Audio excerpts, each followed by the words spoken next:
여러분 안녕하십니까? 개혁신당 이준석 의원이 2022년 지방선거를 앞두고 윤석열 대통령으로부터 특정 인물들의 공천을 부탁받았다는 사실을 폭로했습니다.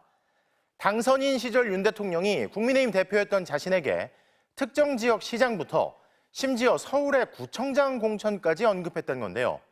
그러면서 대통령이 자신에게 활발히 소통한 자료를 찾아봤더니 웃겨서 말도 안 나오는 것들도 많았다는 얘기까지 했습니다.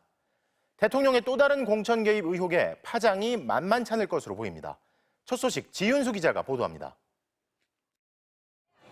해외 출장을 마친 이준석 개혁신당 의원의 새벽 귀국길에 취재진이 몰려들었습니다. 지난 2022년 5월 김영선 일을 좀 해주라던 윤석열 대통령의 통화를 전후해 명태균 씨가 이 의원과 연락을 주고받았기 때문입니다. 당시 상황을 설명하던 이 의원은 돌연 윤석열 대통령과의 대화 내용을 공개했습니다. 어느 도당위원장이 이준석이 말을 안 듣는다고 대통령에게 읍소해가지고 저한테 특정 시장 공천을 어떻게 해달라고 하신 적도 있고. 윤 대통령이 누군가의 공천을 부탁했던 건데 한 명이 아니라며 깜짝 폭로를 이어갔습니다. 서울의 어떤 구청장 공천을 또 이제 지금 있는 사람들이 경쟁력이 없으니까 주는 게 좋지 않냐 이런 말씀하신 것도 있고. 의혹이 계속되고 검찰이 자신을 조사할 거란 전망까지 나오자 과거 자료를 찾아봤다고 설명했습니다. 그러면서 웃겨서 말도 안 나온다고 했습니다. 사실 대통령께서 공천 시기에 저에게 활발하게 소통하신 기록도 다 확인해 봤습니다. 어떤 것들인지. 웃겨서 말도 안 나오는 것들도 많이 봤고요.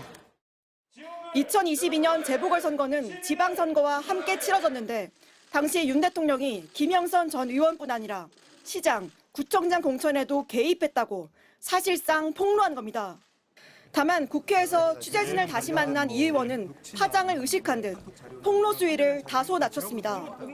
최근에 있었던 그런 일련의 기준들을 보고 그러면 문제가 될 수도 있겠다는 생각하지만은 저는 할 수 있는 소통이라고 생각합니다.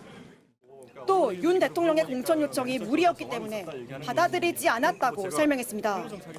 그 시도당 위원장이 오히려 문제되는 행동을 하고 있는 거고 저랑 원내대표의 뜻이 일치한다 그렇게 얘기하고 해서 그 뜻을 돌려 세웠죠.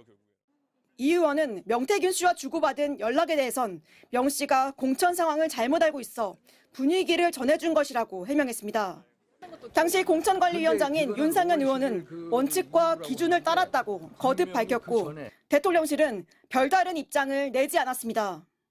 야권은 일제히 검찰은 노골적인 공천 개입의 몸통을 수사하라, 대통령이 시장 구청장 공천을 챙길 정도로 한가하냐고 비판했습니다. MBC 뉴스 지은수입니다.